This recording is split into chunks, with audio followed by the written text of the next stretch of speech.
So इस video का कोई as such purpose नहीं है, but I just wanted to share an experience that I had in Berlin last night. हुआ क्या कि मैं अपने एक दोस्त के साथ, एक जर्मन फ्रेंड के साथ एक इंडियन रेस्टोरेंट में गया because we just wanted to have an Indian meal after so long. We wanted to have a like nice Indian vegan masala dosa. Um, well, dosa is vegan by default in most cases, so let's not get into that. वहाँ पर गया तो फिर when I was about to pay my bill, the person came up to me. They were I mean, all the staff was Indian as well.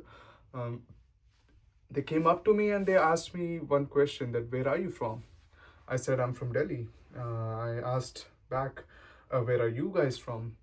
And yeah, so the person who was serving me with a very wide smile, he said that I'm from Kerala. And I had an even wider smile when that happened. um, उसका reason ये है कि मैंने फिर I just started having this conversation with them, that because recently I've been involved in a lot of literature from Kerala and for political reasons. um, तो मैंने उनसे बोला I'm really surprised to see you here. I mean, not exactly surprised, but I'm really happy to see you here. I really want to go to Kerala. I haven't had the fortune of going to Kerala yet, but I really want to. It's like the moment I go back to India with some money in my hand to be able to travel, the first destination I have in my mind would be Kerala. And this person went back and they just said thanks and all. But there was this other person who I started having a conversation with, because they also engaged themselves in the conversation by on their own, and I was very happy to have a conversation as well. And I said why I want to visit Kerala is because of a lot of reasons, a lot of reasons. One of the biggest reasons is also how Kerala in the past 5 years, or in fact in the recent years, because of films like the Kerala Story, are is portrayed in front of the world, in front of the rest of India, primarily North India. तो अब मुझे पता है कि वो सब propaganda है. That is the reason why I want to visit Kerala and see things for myself, for the sake of my experience. And this person comes up to me and says that, you know what,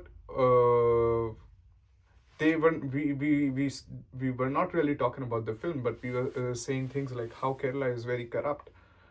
I was surprised to hear that. I mean, obviously, all governments are corrupt in this world. It's just a matter of choice, like which government is actually the least corrupt. But I guess a lot of their understanding of the word corrupt was coming from not exactly their criticism for the current government in Kerala, but more from the appreciation for the present government. And why? I'll let you know now. Somehow we jumped topics in during our conversation, and this person said that I have been traveling in India, oh sorry, in the rest of the world for like last 10 to 15 years, and for the last 10 to 15 years I've observed what the image of India has become in front of the world now. I still wasn't very sure about their political ideology, so I started questioning them. What do you mean? They said that uh, a decade ago we were looked at as slaves. Literally, that's the word they use, slaves. We were looked at from a very I don't know, discriminatory perspective, which I agree, and I'm not saying anything against it, but I'm also of the fact, does that not happen now? Um, to which they said, no, it doesn't happen anymore like that. We are ruling the world. And slowly and steadily, I was getting an idea of how this person thinks politically.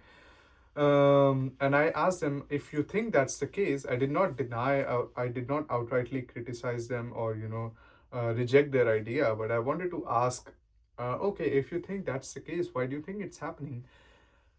And guess what? The next answer or next sentence from the mouth of this person was, they said, it's because of the current state government, it's because of their diplomatic advocacy, it's because of their relations. No, it's not. Whatever the reason is, why India is probably, according to this person, Indians are not facing racism over the rest of the world, is not because of the present government. I, because the present government, okay, for diplomatic reasons, they have a lot of good relations with a fascist government having other good relations with other fascist governments. That does not justify why image of Indians would in any way increase or get better in front of the other people from the rest of the world. This group, from my experiences and from the experiences that I've heard from a lot of people who have recently moved to Germany and elsewhere in the rest of the world as well, they actually go through a lot. I realize how discrimination happens. I have been racially profiled myself once, not once, but there have been instances.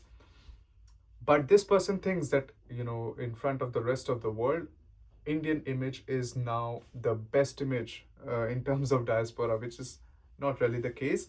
I study cultures, I study diaspora, I know what things are like. But then we started extending this debate.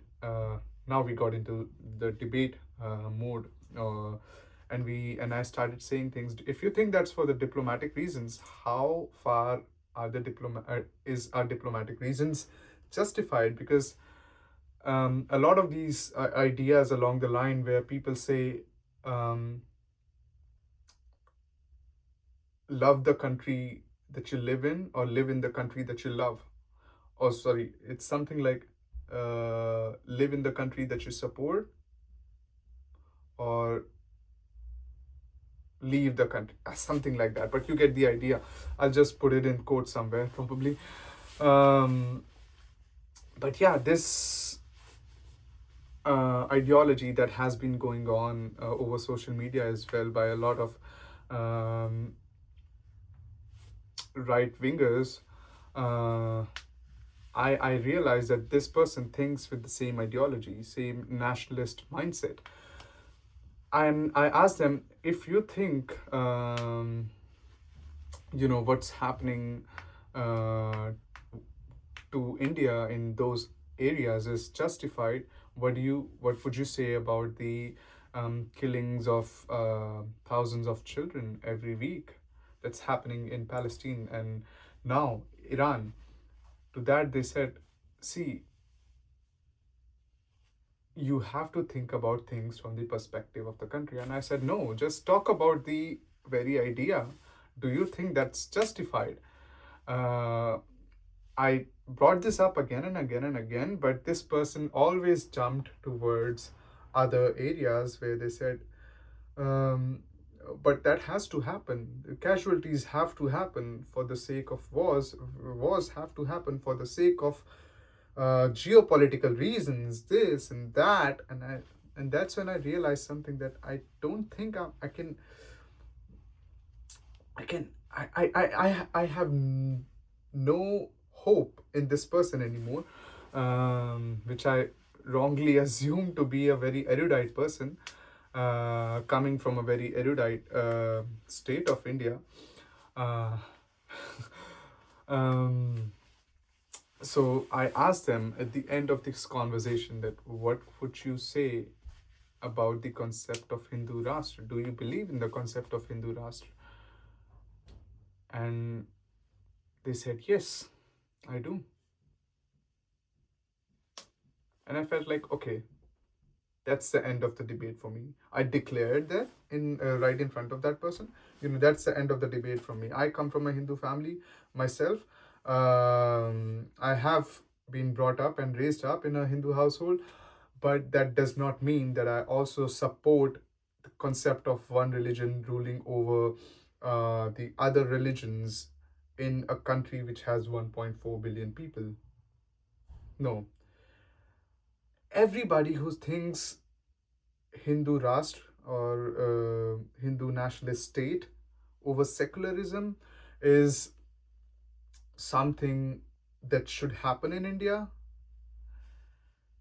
I'm gonna set a bar for myself, or I'm gonna do this litmus test every time I'm having this conversation with an Indian that I just came across. That, if you believe in the concept of Hindu Rashtra, then I guess we are done. I have no point in debating with you.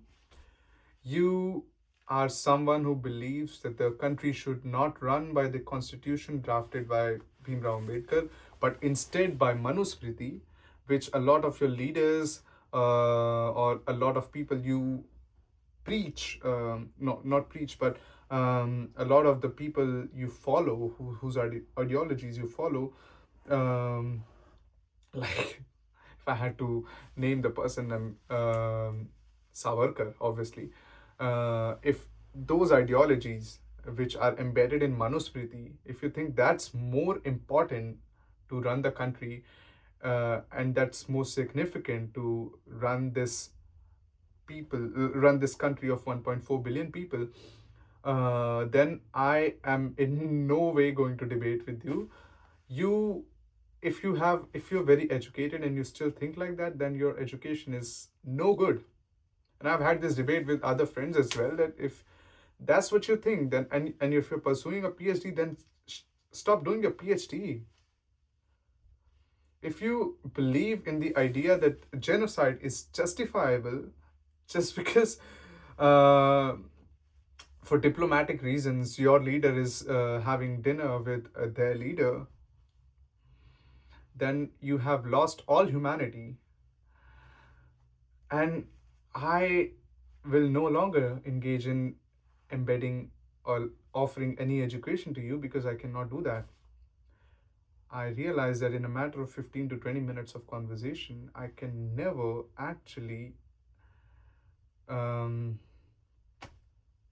make someone's upbringing get questioned. So, for my own mental peace, I guess I will stay a lot far away from people with ideologies like that, because they're the next big thing in terms of fascism. Um, yeah, as long as it doesn't come right on top of them, and I'm assuming this person has a lot of privileges in terms of a caste, that they must belong to Savarna. I would never imagine a Dalit person saying that. Um, but yeah, for my own mental peace, I guess it's very important for me and for other leftists like myself to not actually engage in more such conversations. Yeah, just for the sake of documentation, I'm just making this video and posting it uncut uh, somewhere, wherever I'll do that. If that's the future of India, if that's the future of the world, then we are moving towards a future which promises there will be no future. Peace.